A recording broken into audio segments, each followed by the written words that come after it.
Hi అండి, welcome to my channel Haris world. నేను మీ హారిక. దొండకాయతో మామూలుగా దొండకాయ తాలింపు ఒకటే చేస్తాము, కానీ ఈ దొండకాయ ఉల్లికారం అసలు దొండకాయ అంటే ఇష్టపడని వాళ్ళకి ఈ విధంగా చేసి పెట్టారంటే పెద్ద ఫ్యాన్ అయిపోతారు. చాలా సింపుల్గా చూపించేస్తున్నాం కాబట్టి రెసిపీని ఎండ్ వరకు చూసేయండి. మరి ఇంకెందుకు ఆలస్యం, రెసిపీలోకి అయితే వెళ్ళిపోదాం. ముందుగా ఒక 1/2 కిలో దొండకాయలని తీసుకున్నాను.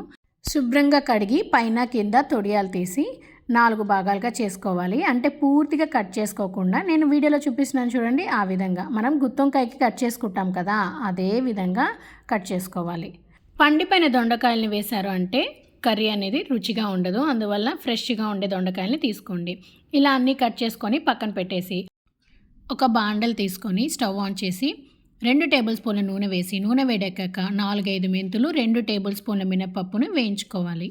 ఇలా వేయించుకున్నాక 2 ఉల్లిపాయలు తీసుకొని పొడవుగా కట్ చేసి, ఉల్లిపాయలు లైట్ గోల్డెన్ కలర్ వచ్చేదాకా వేయించుకోవాలి. ఇప్పుడు 2 టేబుల్ స్పూన్ల ధనియాలు, 6-7 వెల్లుల్లి రెబ్బలు, చిన్న నిమ్మకాయ సైజ్ అంతా చింతపండుని ఒకసారి శుభ్రంగా కడిగి వేసేసుకోండి. 1/2 టేబుల్ స్పూన్ జీలకర్ర వేసి ధనియాలు వేగేదాకా వేయించుకోవాలి. ఈ విధంగా అన్నీ వేయించుకున్నాక ఒక మిక్సర్ జార్లోకి మార్చేసుకోండి. ఇది పూర్తిగా చల్లారాక మిక్సీ పట్టేసుకుందాం.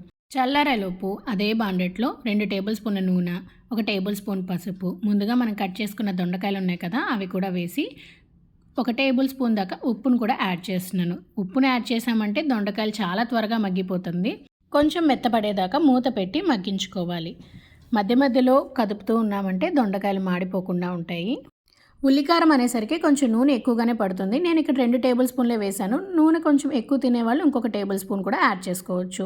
ఇప్పుడు ఉల్లిపాయ మిశ్రమంలో 3 టేబుల్ స్పూన్ల కారం, రుచికి తగ్గట్టుగా ఉప్పు, కొద్దిగా కొత్తిమీరను కూడా యాడ్ చేసి మెత్తగా గ్రైండ్ చేసుకోవాలి. కొంచెం స్పైసీగా తినేవాళ్ళు ఇంకొక టేబుల్ స్పూన్ కారాన్ని యాడ్ చేసుకోండి. నార్మల్గా తినేవాళ్ళు అయితే 3 టేబుల్ స్పూన్ల కారం అయితే కరెక్ట్గా సరిపోతుంది.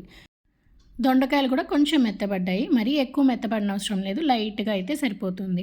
ఉల్లికారంని కూడా వేసి దొండకాయలకి పట్టే విధంగా ఒకసారి బాగా కలుపుకొని 5 నుండి 10 నిమిషాలు మూత పెట్టి మగ్గించుకోవాలి. దీంట్లో నీళ్ళేమీ పోయినవసరం లేదు. 5 నుండి 10 నిమిషాలు మగ్గించేటప్పుడు మధ్య మధ్యలో కదుపుతూ ఉన్నామంటే అడుగంటకుండా ఉంటుంది. ఈ విధంగా మగ్గించుకున్నామంటే మన ఎంతో టేస్టీ అయిన దొండకాయ ఉల్లికారం రెడీ. 5-10 నిమిషాల తర్వాత చూసారంటే ఈ కర్రీ కలర్ కూడా చేంజ్ అయి ఉంటుంది. మామూలుగా చేసే దొండకాయ తాలింపు కానీ ఫ్రై కాకుండా, అసలు దొండకాయ అంటే ఇష్టం లేని వాళ్ళకు ఈ విధంగా ట్రై చేసి పెట్టండి. దొండకాయ ఉల్లికారం ఎంతో ఇష్టంగా తింటారు, మళ్ళీ మళ్ళీ చేయమంటారు కూడాను. మరి ఈ కర్రీని వేడి అన్నంలో కాసంత నెయ్యి వేసుకొని తిన్నామంటే భలేగుంది అనాల్సిందే ఎవరైనా సరే. ఇది అన్నంలోకే కాదండి, చపాతీలో కూడా చాలా బాగుంటుంది. తప్పకుండా ట్రై చేయండి. మరి ఈ వీడియో కనుక మీకు యూస్ఫుల్ అనిపిస్తే ఒక లైక్ చేయండి. మీరు ఎవరైనా నా ఛానల్ని కొత్తగా చూసినట్లయితే సబ్స్క్రైబ్ చేసి సపోర్ట్ చేయండి. మరొక మంచి వీడియోతో కలుద్దాం. Happy cooking, bye.